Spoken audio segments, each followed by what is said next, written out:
will say that I would be a lot more sanguine about this if the numbers had been consistently going down for the past week or maybe even 2 weeks. I mean, right up until yesterday, we've been having about around 700 new cases per day. Yesterday was a little bit lower, so that's hopefully reassuring. But there are still a lot of cases coming out of Quebec, most of them here on the island of Montreal. So I am a little bit worried. Especially when I saw everybody this weekend out in the parks gathering together.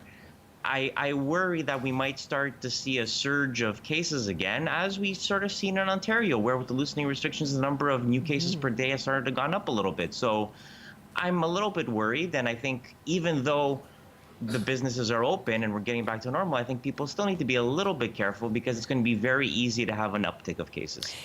As of Friday, Quebec, just to refresh people's memories, allowed outdoor gatherings of a maximum of 10 people from 3 different families. So you saw those scenes, and as you say, we've seen in Toronto, notably in Trinity Bellwoods Park, these large gatherings of people, everyone wanting to get outside and wanting to do things after so many weeks of being shut down. So if this is your concern looking toward the future, when will you know if your concerns have been borne out? So unfortunately, we're not going to know if things are going badly for at least a couple of days, if not maybe 1 or 2 weeks, because, to see an uptick of cases, first of all, people have to get infected.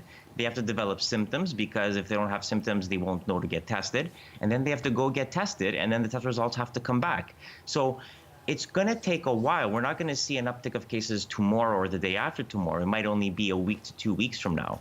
So this is why it's going to be important to keep looking at the numbers and to keep analyzing the data, because if we start to see that things are getting worse, not better, we might end up having to do what a lot of East Asian countries have to do, which is shut things back down again for a short period of time. So a shutdown and a reopening isn't necessarily like a light switch. It's not necessarily on and off. It's something we might have to keep going back to, and you might have to keep adjusting, and you might see partial shutdowns for some time in the future. It's really going to depend on how the numbers change and how much people exert a little bit of self-control and a little bit of self-discipline. And just because you can do something doesn't mean you should do something. So just because you can have 10 people in your backyard for a barbecue doesn't necessarily mean you should. It's interesting. There's been a lot of reporting recently about how governments are reluctant to impose another lockdown, and they're concerned about whether Canadians would accept another strong lockdown. So the things that you're suggesting, we should keep in mind to avoid that potentially.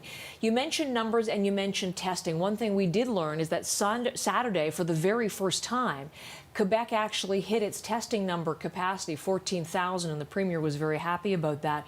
How significant is the fact that it's been able to finally reach that capacity, Dr. Labos? Well, I think it's important. Obviously, the more we can test, the easier it's going to be to contain this virus. But we also just we can't just test more. We have to test smarter as well. So we have to make sure that we're doing proper contact tracing. We have to make sure that every time you identify a new case, you're able to test everybody around them. And we also have to make sure that we can test more broadly and test the people who are most likely to come into contact with the public. So healthcare workers, people who work in the long-term care facilities where you've had the greatest number of cases, but also the people who work with the public, people who work in the grocery stores, people who work in the public transit system. All of these people should be tested because, number one, they come into contact with a large number of people and might be sick. But two, if they're sick, they might infect a large number of people. So just the more aggressively that we can test and isolate the people who are sick, the greater our ability to contain the virus. And that's what we have to be looking for. It's like how can we contain this virus to prevent the numbers from getting worse? And fend off a second wave, I guess, in the future, too. One of the things that we're also going to be watching out of Quebec today, and in fact, it started about 15 minutes ago, in a metro station in Laval, a number of MLAs are actually handing out masks. Couple of 100,000 in transit locations, and the government's committed to 1 million masks as part of a mass distribution program through the province. What effect can that have, making masks available for no cost? Well, I think it's very important. I mean, it's very easy to tell somebody to wear a mask if they can't afford it, if they don't know where to go get one, they're not going to wear it, and it doesn't really do much good. So if you're going to make masks mandatory, you should at least subsidize them or make them easily available for people, or even just hand them out so that people will actually wear them. I think the metros, the subways, the public transit systems, those are probably the most important places to be wearing masks, because you can have a large number of people concentrated into a small interior space, and people are going to be coughing and breathing on each other. So if people can wear a mask and prevent the spread of the virus that way, that's going to do some good. Remember, the point of the mask is not to protect you. It's to protect other people from you. So because we don't know who has the virus, because people can be asymptomatic, making sure that you wear a mask, especially in a crowded place like a subway, that's going to make a huge difference in terms of limiting the number of potential new infections per day. Okay. Those are questions based on the news of the day. Can I ask you a viewer question? Because we always try to fit in some viewer questions whenever we can. Here we are. We're now just into the last week of May. Temperatures are finally starting to warm up, at least where we are in the country. So viewer questions is a bit of a two-parter. Because the weather is warming up and the temperature is rising, question on that, the potential impact of warmer temperatures on COVID-19, but then mosquito season being upon us and the potential impact of mosquito transmission. We get a lot of questions about that, Dr. Labos. So let's just maybe answer both parts if you could for our viewer.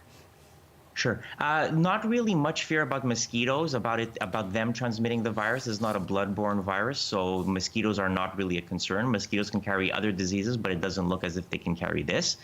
The other question about is the warmer temperature going to make a difference? And the answer is maybe. A lot of these respiratory viruses don't spread as easily in warm, humid weather, just because of the nature of viral transmission. But the biggest factor is probably less the weather and more human behavior.